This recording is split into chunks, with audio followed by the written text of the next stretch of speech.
to Unapologetically Woman. We're celebrating phenomenal women all across Kentucky who make no apologies for their perspectives or the impacts that they're making in the community. Today we're celebrating Clarissa Thomas. Clarissa is a mom, a wife, an education expert, and an advocate for education, youth, and the community. Clarissa is Director of Education at the Lexington Public Library. Unapologetically Woman, Clarissa Thomas, that's you. Welcome. Thank you. Thank you for having me. So excited to be with you today because you say that your life is led by your faith and love for family and the community. Yes. Tell me about your family. So I have one husband, obviously. We've been married for almost 22 years. We have one son who is just finished his freshman year of college. We're a close-knit, small family. We have two insane puppies who are not puppies anymore. And then my mother also lives with us. So we're an intergenerational family. And so with your son, you had a long road to get to him. I did. Tell us about that. And this will be especially important for women that are experiencing infertility. Yes. So we had problems conceiving when we were young. And Ramon is an IVF baby. So we did a round of IVF that failed, and then a round that was successful. We had him. Then about 3 years later, we had a frozen embryo that we wanted to use. It didn't work. The same year, we had a failed adoption. So God and I had a conversation. I said, you give us the desires of our hearts. You're either going to have to change my heart or give me another child, because I can't really take much more. Although he didn't see fit for me to have another child biologically, so many children have come into my life through my teaching and mentoring that I pour into and I love, just like my own children. And so you know the emotional roller coasters that some women, that want to have their own children are going through. Yes. What would you say to them? Stay the course.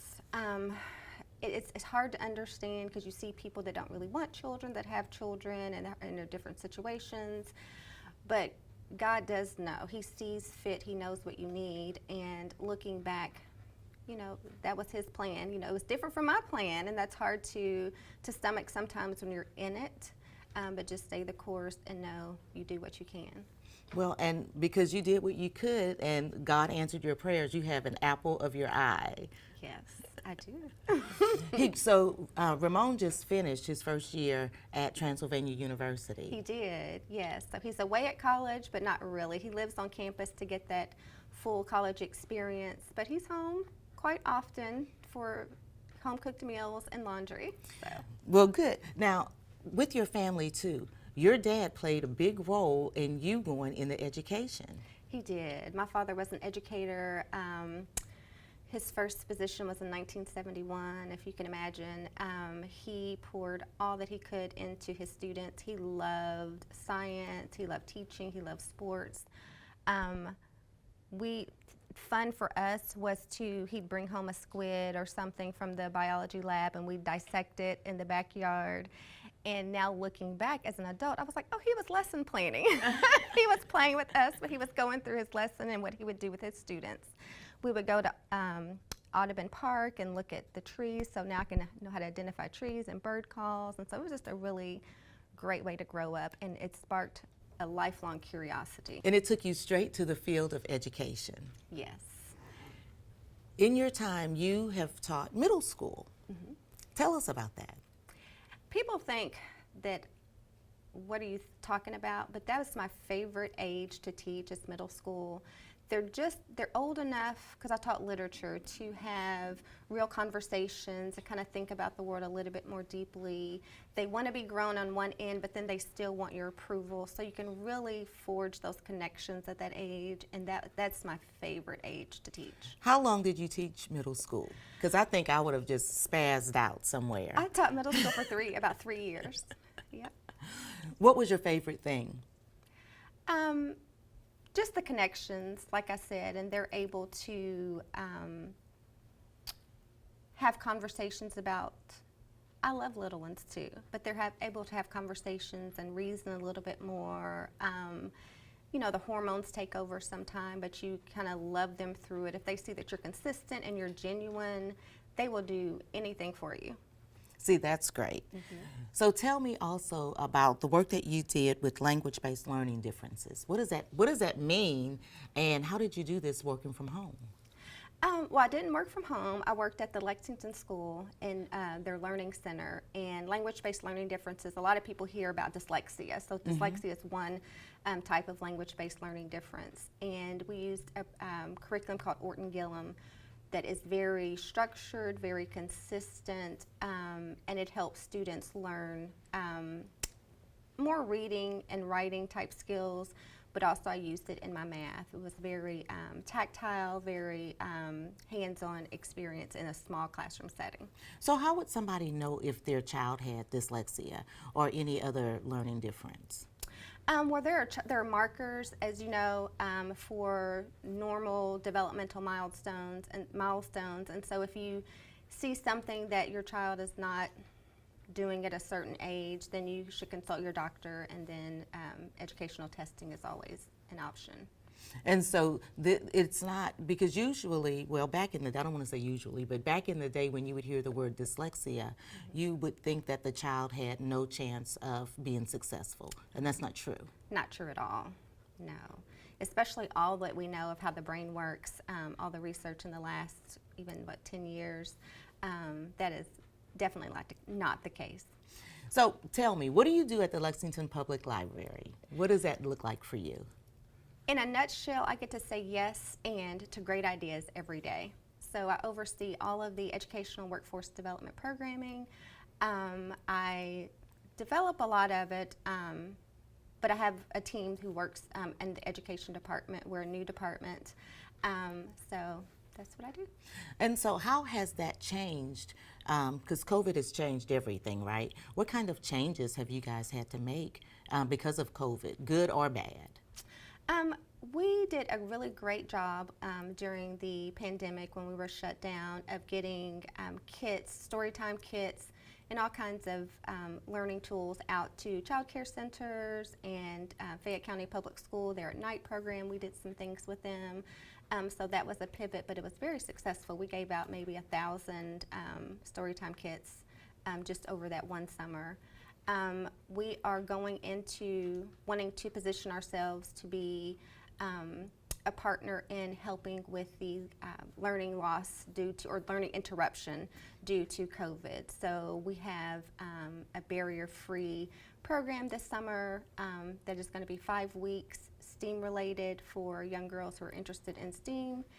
And even if you're not, you can talk about the scientific process just in solving any problem, like who to vote for or anything. So we hope that the girls can gain that. Well, and sometimes you don't even know if you're interested in something if you haven't experienced it, or if you haven't seen it or worked on it. Exactly. So do you guys welcome students that way as well? Yes, absolutely, as a point of exploration. And so at the library, what has been the favorite and yes that you've been able to say yes to? Oh my goodness. Oh, there's been so many. Going back to a traditional summer reading program that actually launches today at our Northside branch, so that has been so exciting. We have a lunch with performers and the traditional marking how much you read, so that's been exciting. Just different programs throughout that the librarians come up with, and I get to say yes or have input, so that's exciting. And so you said that your faith is one of the things that guides you in your work. How so? Doing what's right, putting thought into things, the way you treat people with respect. Just, I always listen to that voice. I pray and ask for wisdom and guidance. It's not about me. It's not, I'm not so great, but by the grace of God, I'm able to do some pretty neat things in the community. That is pretty awesome. And so I would think when you take all of these things together, your faith, the influence that you had with your father, the new experience that you're having with your mother right now, yes, that would make for a big change and also something that's leading you forward. Absolutely. What do you think all of this means, all of this is about? Well, I take the difficult, I seem to enjoy the difficult people. I talked about middle school being my favorite age to teach, and it is difficult for two grown women to live in the same house, and so that's a challenge, but we wanted our mother to be here where she was healthy and she could spend time with our son, so that just goes back to it being about taking care of your elders, about faith, honor your parents, and just do the right thing. Just doing what you have to do. Yes. What's next for you? Oh, goodness. More work, more travel, more time with the family. Traveling is one of your things. It is. What's your favorite place that you've been? Probably Kenya, East Africa. It's just beautiful. You go to these oceans and you hear about Hawaii, it's pretty and things, but that Indian Ocean on the coast, it is so beautiful. The people are beautiful, the culture. It was just probably my favorite trip. And how did you feel while you were there? I felt at peace. That's the only word that I can think of. I just felt at peace. Did you feel a connection of sorts? I did. They would say, "So you're American." They were fascinated that we were Black American, and they were like, "So you're West African?" I was like, "Yeah, my ancestors probably did come from West Africa." So there was a connection there. There was a mutual, not fascination, but a mutual interest with the people that we met. You always have a fascination with people. You've been engaged with the PTA. Tell us about that work. When we lived several places. We lived in a little town called Shalimar Elementary.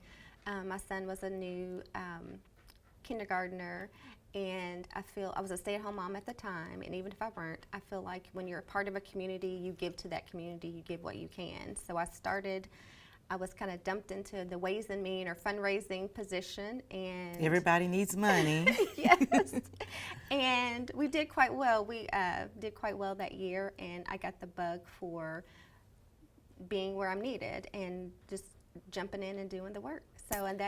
So every school that he's attended, I've been. You've always been a part of that PTA. Part of the PTA, room mom, all the things. All of that. You've also been a Mentor Route 12 proud member. What is that? Route 12 is a nonprofit organization, and it helps women who are in transition. So it may be that they've been trafficked and they need to transition. They've struggling with a substance abuse disorder, or it could be a myriad of things. And it's a faith-based organization, and we provide resources and support for those women. And I'm a mentor. I would think that might have an emotional drain when you're working with that kind of community. It does. How does it affect you? Well, I'm an empath anyway, so I feel all the feelings. And so that's part of when my faith comes in. I do have to take a break, do some, I know self-care is a word, but I don't mean just massages. I mean like really getting out into nature, because who can deny the existence of God in nature? Feeling the sun on my skin, taking walks, being around the people that I love and that mean a lot to me. So it's that ability to say no and step back when I need to. When you're not stepping back and going forward all at the same time, what kind of advice would you give young girls or young women who are looking at you and thinking, gosh, I'd like to do what she's doing someday? I started somewhere. I don't have it together now, but I had not always had it together. And it's a process. Be true to yourself. I know that sounds cliche, but it's true.